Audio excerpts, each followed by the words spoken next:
የሕፃናት ንጽህናቸው መላእክትን ነው የሚመስለው። ንጽሐ ጠባያቸው ያላደፈ መዓዛቸው ክርስትናው ወዙ ከላያቸው ያለቀቀ ሲሸተቱ መዓዛቸው ያውዳል። ክርስቶስ ይሸት። እውነተኛ ክርስትና ይሄ ነው። ሀዳጊያን በቀል ናቸው። በቀል በውስጣቸው የለም። አሁን የተጣሉትን ልጅ ኋላ ሌላ ጨዋታ ይጎትቱታል። አላጫውት አለኝ አልመጣ አለኝ አኮረፈኝ ብለው እንኳን ያለቅሳሉ። እንዲታረቃቸው ይለምናሉ፣ ያለቅሳሉ። ተጣልተውት የነበረው ገፍተው ጥለውት የነበረው ከራቃቸው በኋላ የበደላቸውንም እንኳን ሳይቀር አብሯቸው እንዲሆን እያለቀሱ ጭምር ይቅርታ ይጠይቃሉ። የሕፃንነት ጠባይ ነው ይሄ ማለት መዓዛ የላቸው። ያረፈባቸውን መዓዛ መልካም ቤተሰብ ካሳደጋቸው እንዲያ ይሆናሉ። የራሳቸው ጣዕም የላቸው። ጣዕማቸው ቤተሰብ እንዳሳደጋቸው። ተሳዳቢ ቤተሰብ ውስጥ ያደገ ልጅ አፉን የሚፈታው አባት እናትን በሚሰድብበት የስድብ አንደበት ነው። እናት አባቷን በምታይበት አይን ነው። እናት ባሏን በምትመለከትበት አይን ነው ልጅ ቤተሰቡን እየተመለከተ የሚያድገው። ሕፃናት ንጹህ መዓዛ ነው ያላቸው። እንዲያውም ውሃና ልጆች ሲገናኙ ራሱ ብዙ ምስጢር አላቸው። ምክንያቱም በሕፃንነታቸው በ40 ቀን ልጆች ለውሃ የተገቡ ለሀብተውልና ለስመ ክርስትና የተገቡ ከሆኑ ወንነሰ ኩልነ እለተጠመቅነ በስመ አብ ወወልድ ወመንፈስ ቅዱስ መዓዛሁ ለክርስቶስ በነ ቅዱስ ቀሌምንጦስ የሮም ሊቀ ጳጳሳት እኛ ሁላችንስ በአብና በወልድ በመንፈስ ቅዱስም ስም የተጠመቅን የክርስቶስ መዓዛ አለን ይላል። የማን መዓዛ አለን? ማን ነው የምንሸተው? እኛ እንኳን አንሸትም። የሕፃናቱ ግን እንደሱ ይሸታሉ። ብትጠጓቸው እንደነዚህ ላሉት ናት የእግዚአብሔር መንግስት። ይትክልዎሙ ለሕፃናት ይምጽኡ ኀቤየ፣ የኔ የሆኑትን ወደ እኔ አምጧቸዋል። እኔን የሚመስሉትን ወደ እኔ አቅርቧቸው። ከእኔ እንዲለዩ አታርጓቸው፣ አትከልክሏቸው፣ ወደ እኔ ይምጡ። መንግስተ እግዚአብሔር እንደነዚህ ላሉት ናትና አለ። ጸጋ እግዚአብሔር ለመቀበል የተገቡ ንጽሐ መዓዛቸው ያላደፈ ሕፃናት ናቸው። ንጾሙ ለሕፃናት ከመ መላእክት። በስመ አብ ወወልድ ወመንፈስ ቅዱስ አሐዱ አምላክ አሜን። ስብሐት ለእግዚአብሔር አብ ለዘአንቃሐነ እምነዋም ወለዘአጽናነ እምድካም ወሰጊድ ለወልድ ለዘጸገወነ ሐዋዘ ብርሃን ወለዘአወፀነ በአዲስ ኪዳን አኮቴት ለመንፈስ ቅዱስ ለዘአብጽሐነ ውስተ ዝንቱ መካን ከመ ያቁመነ በየማን ስብሐት ለማርያም ስበይት በአርያም ስብሐት ለመስቀለ ክርስቶስ ዕፀ መድኃኒት ለኩሉ ዓለም። እጅግ የተወደዳችሁ በታላቁ በዓል በቅድስት ቤተ ክርስቲያን መድኃኔዓለምን የምትማጸኑ ደጅ የምትጠኑ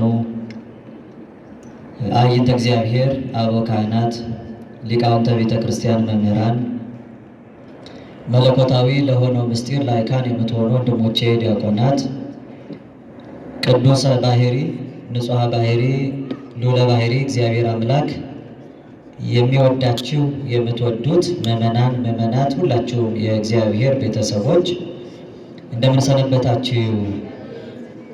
እንደምን ዋላችሁ? እንድናስበው የረዳን እንድናመሰግነው የፈቀደልን ድካማችንን ነውራችንን በደል ኃጢአታችንን ሰፍሮ ቆጥሮ ያላጠፋን ይልቁንም ከማያልቀው ልግስናውና ከማይጓደለው ቸርነቱ የንስሐ ዕድሜ ሰጥቶ በሕይወት በጤና ቆይቶ በቤቱ ጥላ የጠበቀን የቅዱሳን አባቶቻችን አምላካቸው ፈጣሪያችን ልዑል እግዚአብሔር በሕይወታችን ሁሉ ስለማይነገረው ስጦታው ስሙ ለዘላለም ይክበር ይመስገን። ዕለቱን ሰሞኑን የሚመለከት ትምህርት እንደ እግዚአብሔር መልካም በጎ ፈቃድ እንማራለን። መነሻ የምናደርገው የዓለም መምህር የሆነው መምህር ዓለም ብላ ቤተ ክርስቲያን አፈወርቅ አፈርሄ አፉ በጣም የጣፈጠ ወርቃማ አፍ ያለው የዓለም ሁሉ መምህር ቅዱስ ዮሐንስ አፈወርቅ ትላንት እረፍቱን አስበናል። እርሱ ካስተማረው ዕለቱን የሚመለከተውን ሀሳብ በቤተ ክርስቲያናችን የአባቶች ሃይማኖት ምስክርነት የተሰበሰበበት ሃይማኖተ አበው የሚባለው መጽሐፍ እርሱ የተናገረው ከ62ኛው እስከ 69ኛው ያለ 7 ምዕራፎች አሉ።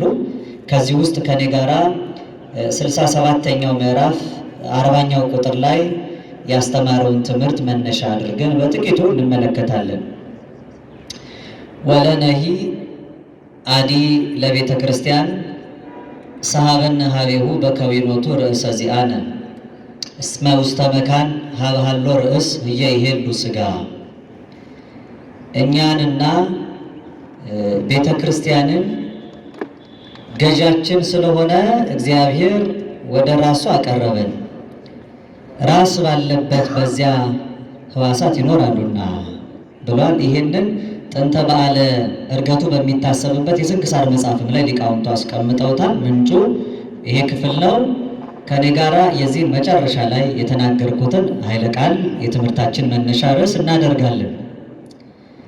ራስ ባለበት በሉ እስኪ ህዋሳት ይኖራሉ። ተደግሞ ጠቅለል አድርጉና ራስ ባለበት ህዋሳት ይኖራሉ በሉ እስኪ። ምን አላችሁ? መልካም። ጸልዩ ወሰአሉ ለነሂ ከመ ያርሁ እግዚአብሔር አናቀጸ ቃል ወጸልዩ ሊተ ብዙሃ ከመ እክስቶ ዘክርስቶስ ምስጢራ በከመ ይደልወን እንግር። ሰማያዊ የሆነውን የጌታችንንና የአምላካችን የመድኃኒታችን የኢየሱስ ክርስቶስን ቅዱስ የሆነ ሰማያዊ ቃል እንድንማማር የምስጢራት ሁሉ ባለቤት እግዚአብሔር መንፈስ ቅዱስ በቸርነቱ ለሁላችንም የራቀውን አቅርቦ የረቀቀውን አጉልቶ የተሰወረውን ገልጦ የተከደነውን ከፍቶ እንድንረዳ ይረዳን ዘንድ ጸልዩ። ይልቁንም ልናገር እንደሚገባኝ መጠን ብቻ እንድገልጠው እኔንም በጸሎታቸው አግዙኝ። መጽሐፍ ነገረ መናፍቃንን በመማርና በመስማት ብዙ እውቀት አይገኝም፣ ክህደት ካልተረፈ በቀር፣ ጥርጣሬ ካልተረፈ በቀር። ስለዚህ እንዲህ ያለውን ልሳነ ሰይፍ አንደበቱ እንደ ሰይፍ የሆነ ታላቁን ቅዱስ ዮሐንስ አፈወርቅን ለማወቅ እንዲቻል ትላንት ነው ቤተክርስቲያን እረፍቱን የዘከረችው። እንግዲህ በዓል ሲታሰብ ዋዜማ ዕለት ማግስት ሁሉ ነው የሚዘከረውና ይህን ትልቅ አባት መርሳት ስለ ዕለቱ የሚያስተማረውን መዘንጋት የሚገባ አይደለም። ከዛ ውጪ ለዓመት የሚሆን በረከት ያለው ትልቅ አባት ስለሆነ ጥቂት እናነሳለን። ለመነሻ ግን እንዲሆን ዛሬ የሚታሰብ ቅዱስ አባት ደግሞ ለሱ መነሻ ምንጭ ስለሆነ ቅዱስ ሳዊሮስ ቅዱስ አርሳኔዎስ የሚባል ታላቅ ሊቅ ቅድስት ቤተ ክርስቲያናችን ትዘክራለች። አርሳኔዎስ የሚነገረው ተሃራሚ ጿሚ የነበረ በምንኩስና ሕይወቱ ተግቶ ገዳም በዓት አጽንቶ እግዚአብሔርን ደስ አሰኝቶ ያለፈ ታላቅ አባት ነው። የዚህ ታላቅ መስተጋድል መዓዛ ሕይወቱን እግዚአብሔር በሁላችን ላይ ያሳድርብን። ቅዱስ አርሳኔዎስ ከልጅነቱ ጀምሮ ጥበብ ስጋዊ ጥበብ መንፈሳዊ የተማረ ከሰማይ የከዋክብትን ቁጥርና ፍልስፍናቸውን ጭምር ሲያጠና የኖረ ታላቅ ሰው ነው። በመንፈሳዊ እውቀቱ ከብሉያቱ ከሐዲሳቱ የሚጠየቅ ነው። አንድ ያለው ሊቅና መምህር አልሰደውም ብለው ነገስታቱ በቤተ መንግስት አኑረውታል። ቴዎዶሲዎስ ዘአብ የሚባለው ወይም ታላቁ ቴዎዶሲዎስ በቤተ መንግስት አኑሮት ልጆቼን አስተምራቸው ብሎ ሁለት ህፃናት ልጆች ልክ እንደኛው አብርሃና አጽብሃን እንደምንዘክረው ኢዛናና ሳይዛናን በሃይማኖት እንደምናከብረው ብርሃነ ዓለም የሚሆን ኢትዮጵያዊ ብርሃን በተለይ ከሳቴ ብርሃን አባ ሰላማ እንዳስተማራቸው ይህ ታላቅ መምህር ቅዱስ አርሳኔዎስ በቤተ መንግስት በሮም ማለት ነው። የሮም ታላቁ ሮም የሚባለው ዛሬ ያለው የጣሊያን ግዛት ብቻ አይደለም፣ ወይም የጣሊያን ዋና ከተማ ሮም ብቻ አይደለም። ሮም የሚባለው ሮማን ኤምፓየር የሚባለው ትልቁ የሮም ግዛት ነው። ታላቁን የሮም ግዛትን ኋላ ሁለተኛ መናገሻ ከተማ አድርጎ ታላቁ ቆስጠንጢኖስ በስሙ የሰየማት ሁለተኛ ከተማ መናገሻ ናት እንጂ ሮሜ ላይ ታላቅ ንግስናን ገንዘብ አድርጎ ከቆስጠንጢኖስ በኋላ ቴዎዶሲዎስ የሚባለው ታላቁ ማለት ነው ዘአቢ ታላቁ ቴዎዶሲዎስ በዛ በቤተ መንግስት አኑሮታል። ሁለት ልጆች አሉት። አንደኛው አኖሪዎስ ይባላል፣ ሁለተኛው አርቃዲዮስ ይባላል። እነዚህ ልጆቹን በህሊናቸው የሚሳሉ ስዕላት ገና በህፃንነት አይምሯቸው ላይ በውስጣቸው የሚያድሩት ነገሮች በሙሉ ነገ ለእድገታቸው ወሳኝ መሆን እንረሳለን። አበው ምን ይላሉ? ህፃናት ማለት ውሃዎች ናቸው ይላሉ። ውሃ እንግዲህ ታውቃላችሁ ሁላችሁ፣ ሲቀመስ በራሱ ጣዕም የለውም። ውሃ ሲታይ ቀለም የለውም። ውሃ የራሱ ቅርጽም የለውም። ውሃ የራሱ ሽታ የለውም። ህፃናትም እንዲህ ናቸው፣ ቅርጽ የላቸውም። የተቀመጡበትን ዕቃ ቅርጽ ይመስላሉ። ወደ እሳት ካስጠጋችሁት ያ ውሃ እንደሚተነው ሁሉ ልጆችም በቀላሉ ሊጠፉ የሚችሉባቸው ዕድሎች ብዙዎች ናቸው። ከቀዘቀዘ ስፍራ ስታስቀምጧቸው ግን የዕቃውን ቅርጽ እንደሚይዙት ቀዝቅዘው ሰክነው ካደጉ ቤተሰቦቻቸውን ይመስላሉ። አይብ አባቱን ልጅ አባቱን መምሰል የሚችለው ቤተሰብ ልጁን ሲያቀዘቅዘው ብቻ ነው። በትኩስነት የሚነር እንደ ፈቃዱ የሚያሰማራው ከሆነ የወለዷቸውን ልጆች የራሳቸውን ልጆች እስከማይሆኑ ድረስ ቤተሰቦች ልጆቻቸውን ያጧቸዋል። ለዚህ ነው ውሃ ቅርጽ እንደሌለው ልጆች ቅርጽ የላቸውም። ውሃ የተቀመጠበትን ቦታ ቅርጽ ነው የሚይዘው። በብርጭቆ ካስቀመጣችሁት፣ በሳህን ካስቀመጣችሁት፣ ካፈሰሳችሁት፣ በሜዳ ከበተናችሁት ያንኑ ነው የሚይዘው። ስለዚህ ልጆች አለል ዘለል እንዳይሉ ፈሰው ሳይታፈሱ እንዳይቀሩ ማለት ነው። ልጆችን መጥኖ በበጎ ዕቃ ንጹህ በሆነ ስፍራ ላይ ማስቀመጥ ያስፈልጋል። ጠቢቡ ሶሎሞን ልጅን በሚሄድበት መንገድ ምራው፣ በሸመገለ ጊዜ አውቆ አድጎ አይደለም የሚለው ሲሸመግል እንኳን ከእርሷ ፈቀቅ አይልም ተብሎ ተነግሯል።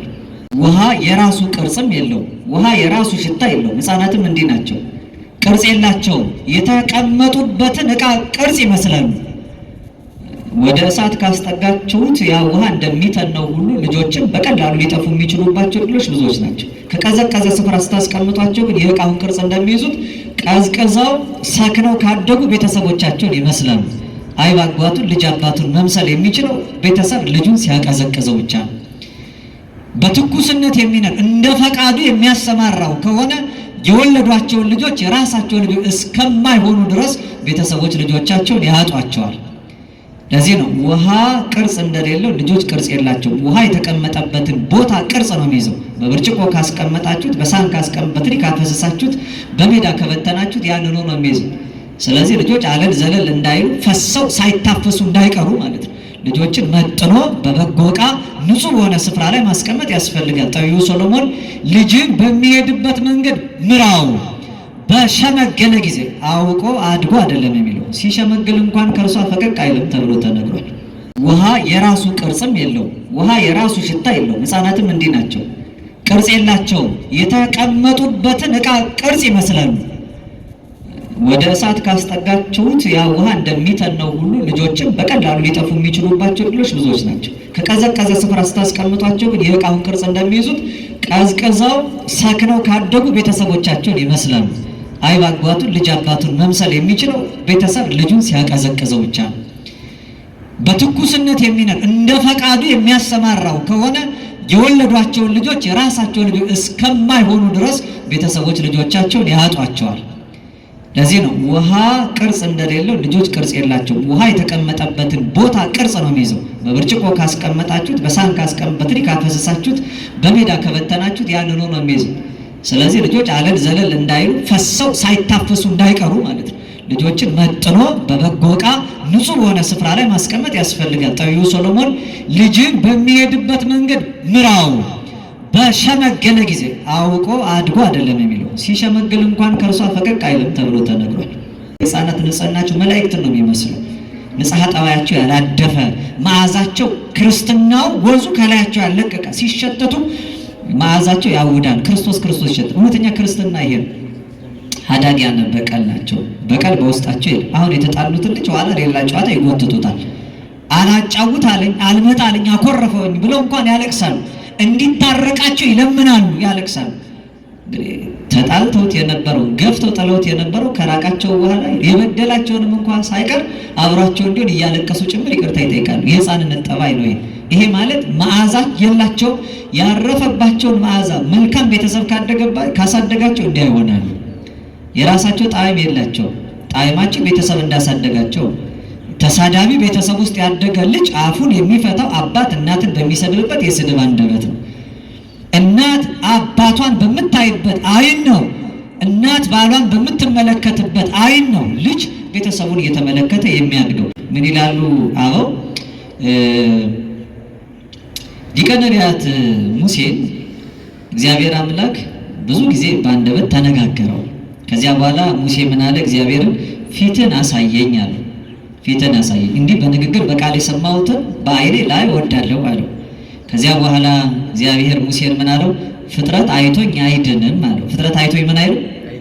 ለዚህ ነው ቅዱስ ዮሐንስ የዮሐንስ ወንጌል ምዕራፍ 1 ቁጥር 13 አንስቶ ለእግዚአብሔርሰ አልቦ ዘርዮ ግሙራ አላ ወልድ ዋሕድ ዘሃሉ ውስተ ጽነው ውእቱ ነገረነ። እግዚአብሔርን ያየው አንድስ እንኳ የለም ይላል። በእቅፉ ያለ አንድያ ልጁ እሱ ተረከው እንጂ እግዚአብሔርን ደርሶ በቅቶ ሊያይ የሚችል ማንም የለም። ወልድ ዋሕድ አንዱ ልጅ ዘሃሎ ውስተ ሕፅነ አቡሁ በአባቱ እቅፍ ያለ እሱ መጥቶ እኔን ያየ አባቴን አይቷል ብሎ እሱ ተረከው እንጂ በአይኑ በቅቶ ከፍጥረት መካከል ነቅቶ ቆሞ ሊያየው የሚችል ማንም የለም። ምን አለው? በኋላ ግን ይወደዋል ሙሴ የዋሁን ፊቴን አታይም ግን ጀርባዬን ታያለህ አለው ይላል። ምንን ታያለህ አለው? ተናገሩ እስኪ። ምንን ነው ታያለህ ያለው?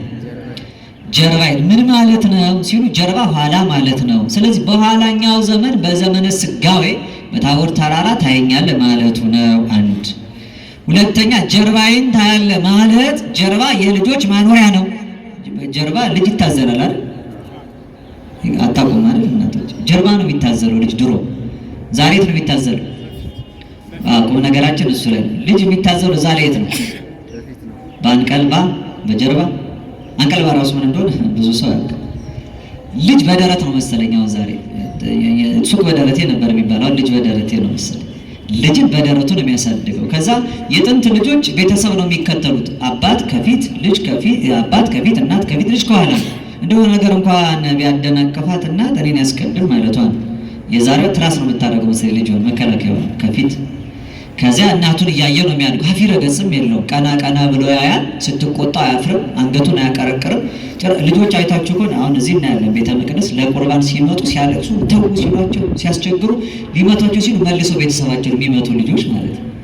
ጥንት እንኳን ቤተሰቡ ላይ እጁን ሊቃጣ ቀርቶ ማለት ነው። ሕፃን ልጅ ከመፍራቱ የተነሳ ገና ሲኮሳተሩ ሮጦ ነው ገብቶ የሚደበቅ ራሱን የሚሸሽግ። እንዳሳደጉት ነው ልጅ ማለት ነው። እና ጀርባዬን ታያለህ ማለት ጀርባ ልጅ ይታዘልበታል። በልጄ ታየኛለህ ማለቱ ነው ይላል። እግዚአብሔርን ያየው ማንም የለም ተብሎ ተነግሯል። ስለዚህ ልጆች ቤተሰቦቻቸውን ፈርተው የሚያድጉ ወላጆቻቸውን የሚከተሉ ቤተሰብ ልጅን የሚያስከትል እንጂ የሚያስቀድም መሆን የለበትም። የሚመክርና የሚገስጽ ባህሉ ልጆችን የመጨቆን ያህል ነፃነት የሚነፍግ እንዳይመስልን። ምክንያቱም አውታታ የሚሆን መረን አደግ ልጅ እንኳን አገር ሊረከብ ቤተሰቡንም ሊረዳ አይችልም። በሰለጠነው ዓለም እናውቃለን። አንዳንድ ልጆች ቤተሰቦቻቸውን ይከሳሉ። መንግስት ይወስድና ወላጆችን ልጅ አልባ ያደርጋቸዋል። ሁሉ እናቴ በአግባቡ አታሳድገኝም፣ እንዲህ እየከለከለችኝ ነው፣ በዚህ መልኩ እየጨቆነችኝ ብሎ ጭምር ልጅ ቤተሰብን የሚከስበት ዓለም ነው። ስልጣኔ ይመስለዋል። ስለዚህ ዛሬ የሚወለዱ ትውልዶች የሚወለዱ እንጂ የማይወልዱ ሆነዋል። ለምን? ልጁ የነሱ ስላልሆነ ማለት ነው። መንግስት የሚጦረው ከሆነ ሲያድግ ልጅን ወልዶ እንደ ልጅ የማያሳድገው ከሆነ የወለዳችሁት ልጅ የሚቀርጸው ሌላ የሚያሳድገው ሌላ ከሆነ ልጆች ላይ ካልሰራን ነገዋ ቤተክርስቲያን የነገዋ ሀገር ተስፋ ማይኖራት ናት። ስለዚህ ቅዱስ አርሳንዮስ ታላቁ መናኝ በቤተ መንግስት ሆኖ ልጆቹን ግን በምግባር በሃይማኖት ኮትኩቶ ያሳድግ ነበረ ይላል። የኋላ ታሪኩ ብዙ ነው። እነዚህ ሁለቱ ግን አባታቸው ቴዎዶሲዮስ እንዳረፈ ቴዎዶሲዮስ የአቤ ታላቁ ቴዎዶሲዮስ እንዳረፈ አንደኛው ሮምን አንደኛው ቆስጠንጠንያ ለሁለት ተካፍለው ሀገር ሲገዙ ኖረዋል። እና አርቃዲዮስ የሚባለው በቆስጠንጠንያ የነበረ በጣም ንቁ የነበረ አባቶች መምህራን ሊቃውንትን የሚወድ ንጉስ ነው። አኖሬዎስ ራሱ ጻድቅ ነው። በህይወቱ ዘመን በሙሉ ያደረጋቸው ትልልቅ ስራዎች እናንተ የድርሳነ ቅዱስ ሩፋኤልን የወርሃ ጳጉሜን ብታነቡ የአኖሬዎስን ታላቁን ስራ ትገነዘባላችሁ።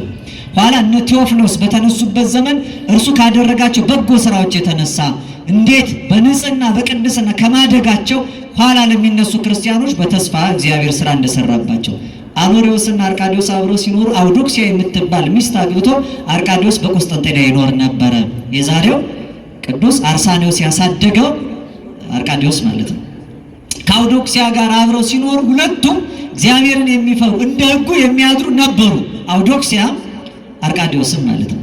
በዘመናቸው ደግ መምህር በጎ ጳጳስ በሀገሩ እንዲሾም ከመፈለጉ የተነሳ ገና ከልጅነቱ እያለ እያስጨነቀ ቅዱስ ዮሐንስ አፈወርቅን ለዚህ ለጵጵስና ማዕረግ እንዲበቃ አርቃዲዮስ ብዙ ስራ ሰርቷል እና በቆስጠንጠንያ ሊቀ ጳጳስ ሆኖ ቅዱስ ዮሐንስ አፈወርቅ ተሹሟል። ቅዱስ ዮሐንስ አፈወርቅ በትጋት የሚኖር ሕይወቱ ንጽህናው፣ ቅድስናው እጅግ የተመሰከረለት ነው። መምህር ዓለም ነው፣ የዓለም መምህር ነው። በበዓት ራሱን ለይቶ ጥቂት ጊዜ ከኖረ ኋላ ግን ወጥቶ ምድሪቷን ጨው ሆኖ አልጫውን አጣፍጧል። ብርሃን ሆኖ ጨለማውን ገልጧል። የዲያብሎስን ሥራ ያፈረሰ ሁር ወመሃር ሂድና አስተምር ብሎ ወንጌላዊ አድርጎ ክርስቶስ የላከው እና ቀን ቀን ያስተምራል፣ በጣም ብዙዎችን ይመክራል። ሌሊት ደግሞ በበዓቱ እየጾመ እየጸለየ እየሰገደ እግዚአብሔርን ደስ እያሰኘ ይኖራል።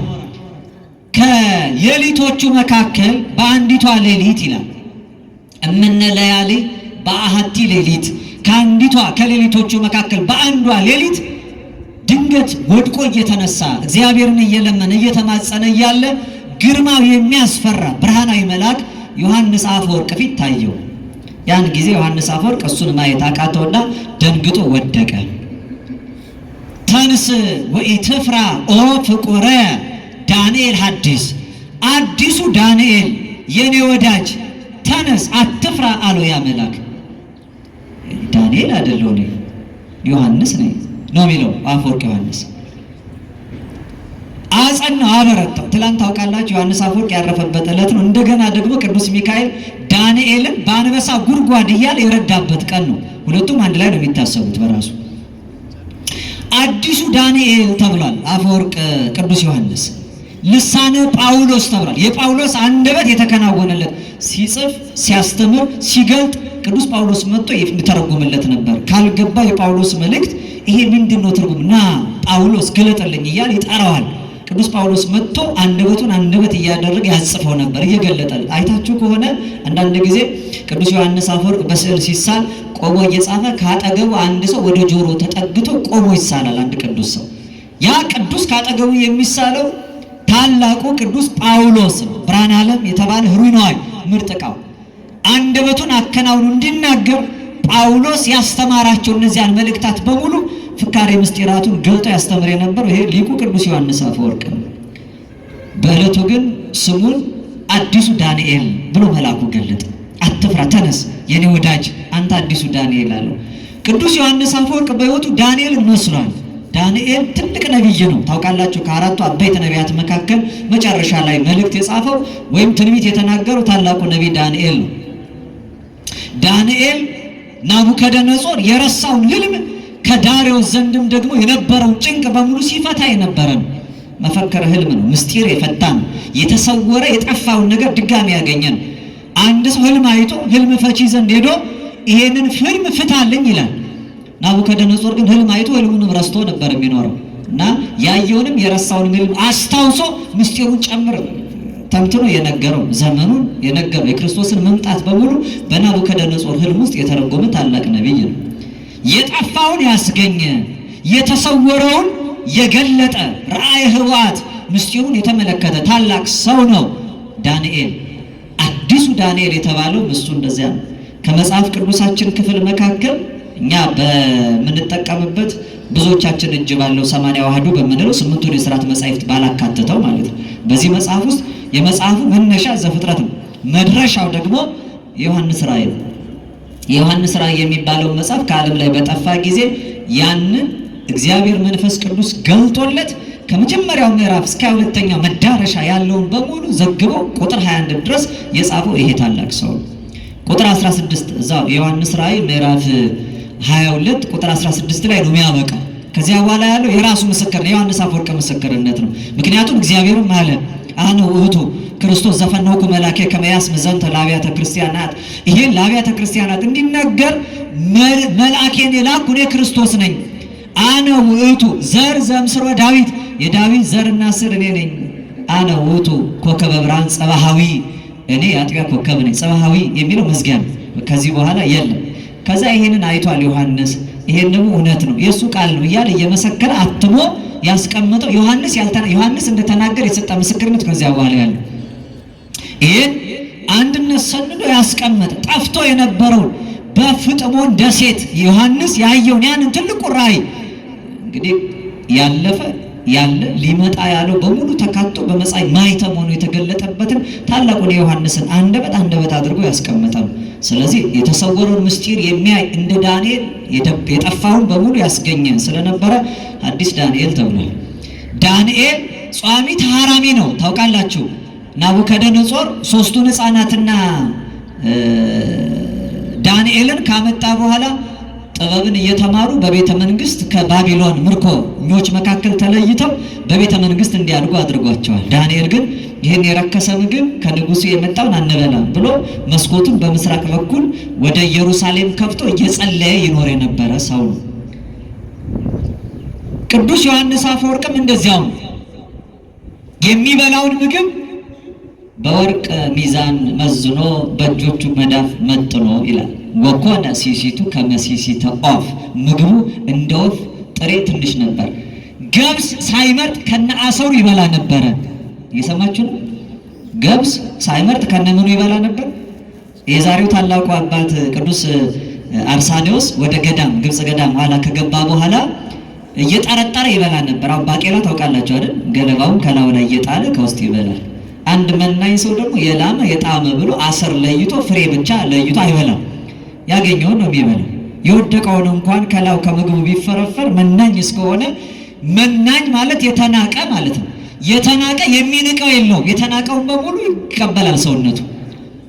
ቢልመው ቢጠመው አይደለም፣ ባይልም ባይጠምም እንኳ የተናቀ ነውና ሰው የናቀውን በሙሉ ተቀብሎ ራሱን ለእግዚአብሔር ያከብራል። ምክንያቱም የተናቀው ዓለም መካከል ንቆ የሚኖር ስለሆነ እየጠረጠረ ሲበላ አበምኔቱ አዩትና አርሳኔዎስ አዲስ እንግዳ ነው። ስለዚህ ሊቆጡት አልፈልጉም፣ እንዲህ አይበላም አላሉትም። ካጠገባቸው ደህና የሚበላውን ሰው በጥፊ መቱትና ምን አሉ? እንዴት እየጠረጠርክ ትበላለህ? የቤተ እግዚአብሔርን የከበረ ማዕድ አንተ ትለየዋለህ አሉት። ከዛ ዛቲ ጽፋታል። ይቺ ጥፊ የአርሳኔዎስ ጥፊ ናት ለካ ነው። ያ የተመታው አርሳኔዎስ አመመው። ስለዚህ እነዛን የጠረጠራቸውን ከላይ የነበረውን ገለባውን በሙሉ ሰብስበው የሚመገብ ሆነ። ቅዱስ ዮሐንስ አፈወርቅም እንደዚህ ነው የኖረው። ምግቡ እንደ ወፍ ምግብ ነው። ተመልከቱ፣ ወርቅ በሚለካበት ሚዛን መዝኖ በእጆቹ መሃል መዳፍ መጥኖ ጥቂቱን ብቻ እንደ ወፍ ይመገብ ነበር ይላል። ገብስ ከነአሰሩ ሳይመርጥ ይበላ ነበረ ይላል። ዳንኤል በቤተ መንግስት የላመ የጣሙን እንደናቀ ቅዱስ ዮሐንስ አፈወርቅም ይህንን ንቆ ነበር የሚኖረው ይላል። እና እንዲያ የሚኖረው አዲሱ ዳንኤል የተባለው ታላቁ ሰው ዳንኤል በአናብስት ግብ በጉድጓድ ተጥሎ ዘንተ ምሳለ ዳንኤል ዘሃሎ ውስጥ ግብ በባቢሎን ጉድጓድ መካከል ተጥሎ ላለ ለዳንኤልን ምሳ ውሰድለት ብሎ ሚካኤል ሊቀ መላእክት ዕንባቆም የሚባለው ነቢይ እንደላከ ትላንትና ነው የታሪኩ። ትላንትና ቅዱስ ሚካኤል መልአክ ዕንባቆምን የራሱን ጸጉር ይዞ የት ነው ሲለው ወስዶታል። ሊበላ ያዘጋጀውን ስንቅ ይዞት የሚሄደውን ለዳንኤል በአንበሳ ጉድጓድ ለተጣለ ወስዶለታል።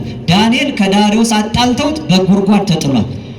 ከነገስታት ቤተሰብ ተጣልቶ የተሰደደ እንደሆነው ዮሐንስ አፈወርቅ ከአንድ ጊዜም ሁለት ጊዜ አውዶክሲያ ገፍታው በደሴት ተጠልሎ በዚያ ተገፍቶ መከራ ጸንቶበት ነው ሕይወቱም ራሱ ያለፈው። ስለዚህ ኢትፍራ ኦ ፍቁሬ ዳንኤል ሐዲስ ብሎታል። የተወደድክ ወዳጄ ዳንኤል አዲሱ ዳንኤል ሆይ ብሎ ዮሐንስ አፈወርቅን መልአኩ በዚህ ስም ጠርቶታልና በሕይወቱ በኑሮ በትህርምት በክርስቲያናዊ መንገዱ የቀደመውን ነቢይ ዳንኤልን መስሎ የተገለጠ ነው እና በዘመኑ ሲኖር አንድ ወቅት እንዲህ የሚል ነገር ተከሰተ። በታሪኩ ነው። በዚያች የነበረች አንዲት ድሃ ሴት ነበረች። መበለት ናት። ልጆቿን እያሳደገች የምትኖር ናት። አንዲት መልካም ለምለም መስክ ልክ እንደ ናቡቴ ያለ ነበራት እና በዚያቺ መስክ አንደኛ ያዙ እስኪ ለቤተ ክርስቲያን ቅርብ ናት። ምን አልኳችሁ? ለቤተ ክርስቲያን ቅርብ ናት። ሁለተኛ በዓመት 3 ጊዜ ታፈራለች። ሰምታችኋል? በዓመት ስንት ጊዜ? 3 ጊዜ ታፈራለች። ሶስተኛ ራሷን ረድታ ልጆቿን ተረድተውባት ትንሽም ብትሆን አክብራት ይዛት ጠብቃት ርስቷ ናት። ከቤተሰቦቿ ጭምር የወረሰችው ያን ትኖርበታለች። እና መቼም አንዳንድ ጊዜ ሁሉ እያለው የድሃ ነገር ላይ አይናቸውን የሚጥሉ ሰዎች አሉ። እና የሚኖሩበት ምኑ እርካታ ጣዕም እንደሌለው ሲያውቁ ተደስቶ የሚኖረውን እግዚአብሔርን እያመሰገነ የሚያድረውን ሰው ድርስት የሚሹ አካብ እንዳደረገው ኤልዛቤል እንደመከረችው ናቡቴ እንደተገፋው ልክ በዚያ ዘመን ታሪክ እንደተፈጸመው ይችን ድሃ ምስኪን መበለት ሴት አውዶክሲያ ርስቷን ቀማቻት፣ ወደደቻት። ቅርብነቷ ለቤተ ክርስቲያን ብቻ ሳይሆን ደብር ለሚሳምባት ስፍራ ብቻ ሳይሆን ለቤተ መንግስት ማቅረቢያ ስለነበረች አውዶክሲያ ስትወጣ ስትገባ አይታ ወደደቻት። ልክ ያ ናታን ነቢይ ለዳዊት መጥቶ እንደነገረው ማለት ነው 99 በጎች ያሉ 100 በጎች ያሉት ሰው ከራሱ አንዱን አግድሎ 99 ማድረግ ሲችል እምቢ ብሎ የዳውን በግ አርዶ በላበት እንዳለው እንግዳ ሲመጣበት የሸኘው በአንዱ በግ ነው ሲለው እንዲህ አይነቱ ሰው ብሎ የራሱን ትቶ ብዙ ያለው ነገር ግን የዳውን እንደሚፈልገው ማለት ነው። ሌሎቹም እንደወደቁበት የብዙዎች ምሳሌ በመጽሐፍ አለ። በዚህ አምላካችን ሲሆን ግን እንደዚህ አይደለም። የራሱን 99 ትቶ የወደቀውን አንዱን ፍለጋ ነው የሚሄደው። አንዳንዶች ግን የራሳቸውን ትተው ፍለጋ ሳይሆን ለማጥፋት ነው ሌላውን የሚሄዱት። በዚህ አንፃር ቦታውን በግድ ቀማቻት፣ ያለ ውድ ማለት ነው ቀማቻት። ዮሐንስ አፈወርቅ ዘንድ ሄዳ ሊቀ ጳጳሳቱ እሱ ነው፣ ከአርቃዲዎስ ንጉሱ ከአውዶክሲያ ንግስቲትም የቀረበ ነው።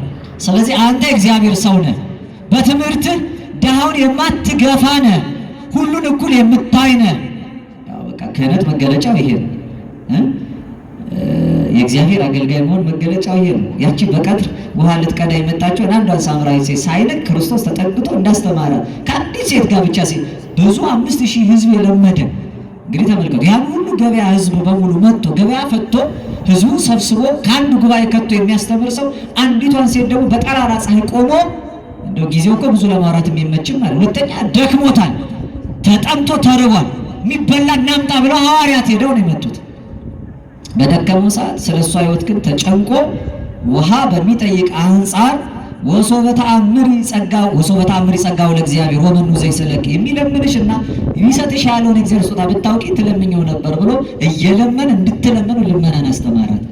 ጠይቆ በመጠየቅ ውስጥ እግዚአብሔር የሚሰጠውን ነገር ገለጠለት። ልክ እንደዚያ እንደ ክርስቶስ የሚኖር ስለሆነ እውነተኛ ፈራጅ ስለሆነ ዮሐንስ አፈወርቅ ጋር ሄዳ ከሰሰችው። ያው ምነ መንግስት የአቤ ክህነት ነበር፣ ከመንግስት ክህነት ስለሚበልጥ ዛሬ ያው ይመስለኛል ክህነቱ ነው በፍርድ ቤት በሙሉ ሲከሰስ የሚዋሉ እንጂ ከዚያ የበደሉት የገፉትን ከዚህ መጥቶ የሚካሰስና እዚህም ያሉት መምህር ወመገሰጽ እያደሉ ነገሥት ተብለው ነገሥታቱን የሚገዳደሩ ሳይሆኑ የሚቀርበት ጊዜ ነው። እና እግዚአብሔር የእውነተኛዎቹን እረኞች ዘመን መልሶ ሳይፈሩና ሳያፍሩ ቢያልፉ እንጂ የማያልፈውን ጸጋ እንደሚያገኙ አስበው እውነትን እንደተናገሩት አባቶች አንደበታችንን አከናውኑ ለእውነት የምናድር ያድርገን።